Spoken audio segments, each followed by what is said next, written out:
पहलगाम में हुए आतंकी हमले में मारे गए हर उस शुभम के लिए शुरू हो गया ऑपरेशन बदला। भारत ने कर ही दिया आतंक पर सर्जिकल स्ट्राइक। तीनों सेनाओं के संयुक्त अभियान ऑपरेशन सिंदूर के तहत पाकिस्तान और पीओके में मौजूद 9 आतंकी ठिकानों पर सटीक एयर स्ट्राइक की गई है। रात करीब 1:30 बजे हुए इस ऑपरेशन में बहावलपुर, कोटली और मुजफ्फराबाद जैसे आतंकी गढ़ों को निशाना बनाया गया, जिसके बाद तमाम तरह के रिएक्शंस आ रहे हैं। एक और लोगों में खुशी है तो दूसरी ओर बड़ी तैयारी है पाकिस्तान के अब कोई बड़े नापाक कदम से निपटने के लिए, उसके हर वार का जोरदार जवाब देने के लिए। तो इधर सर्जिकल स्ट्राइक और भारतीय सेना के बड़े अटैक के बाद सीएम योगी भी भर गए हैं जोश से और इस सर्जिकल स्ट्राइक के बाद दे दिया है बड़ा रिएक्शन। क्या बोले सीएम योगी वो हम आपको जरूर बताएंगे, लेकिन पहले देखिए कि कैसे सीएम योगी शुभम के बिलखते परिवार से जब मिले थे तो कहा था माताओं और बहनों के सामने कोई उनका सिंदूर उजाड़े ये हम स्वीकार नहीं कर सकते। जाति और धर्म पूछ करके बहन बेटियों के सामने उनके सिंदूर को उजाड़ा जाए, यह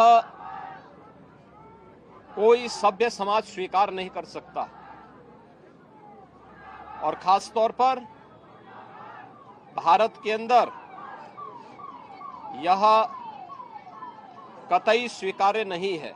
24 अप्रैल को कानपुर पहुंचे थे सीएम योगी शुभम के परिवार से मिलने के लिए, जहां पर रो रो करके शुभम की पत्नी ने सीएम योगी को पूरी बात बताई थी कि आखिर किस तरह से आतंकियों ने ये खूनी खेल खेला था, किस तरह से उन्होंने चुनौती देते हुए तमाम महिलाओं के सिंदूर उजाड़ने का ये गंदा खेल किया था।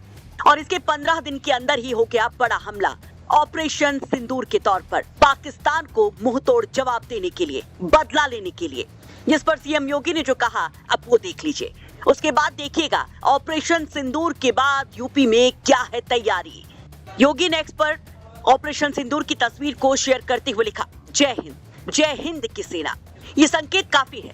वहीं अगर यूपी की तैयारियों की बात करें तो इस ऑपरेशन सिंदूर के बाद यूपी में सभी जिलों में हाई अलर्ट घोषित कर दिया गया है।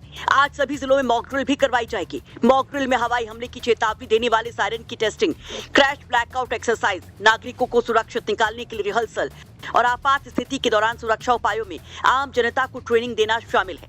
हालांकि गृह मंत्रालय की तरफ से यूपी के 19 जिलों को ही मॉक ड्रिल के लिए चिन्हित किया गया था, लेकिन एहतियातन पूरे उत्तर प्रदेश में ये मॉक ड्रिल करवाया जा रहा है।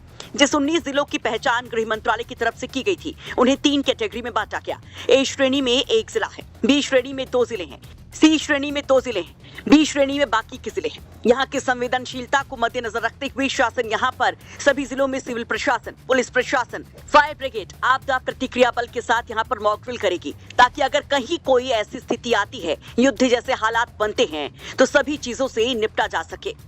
और इसके लिए डीजीपी ने भी कल बड़ा बयान दिया था, जरा वो भी देख लीजिए। 7 मई को सिविल डिफेंस के मॉक ड्रिल के संबंध में निर्देश भारत सरकार से प्राप्त हुए हैं। वहां से जैसे 19 जिले आइडेंटिफाइड हैं, जिसमें 1 जिला ए कैटेगरी में है, 2 जिले सी कैटेगरी में हैं, रेस्ट सभी जिले बी कैटेगरी के हैं।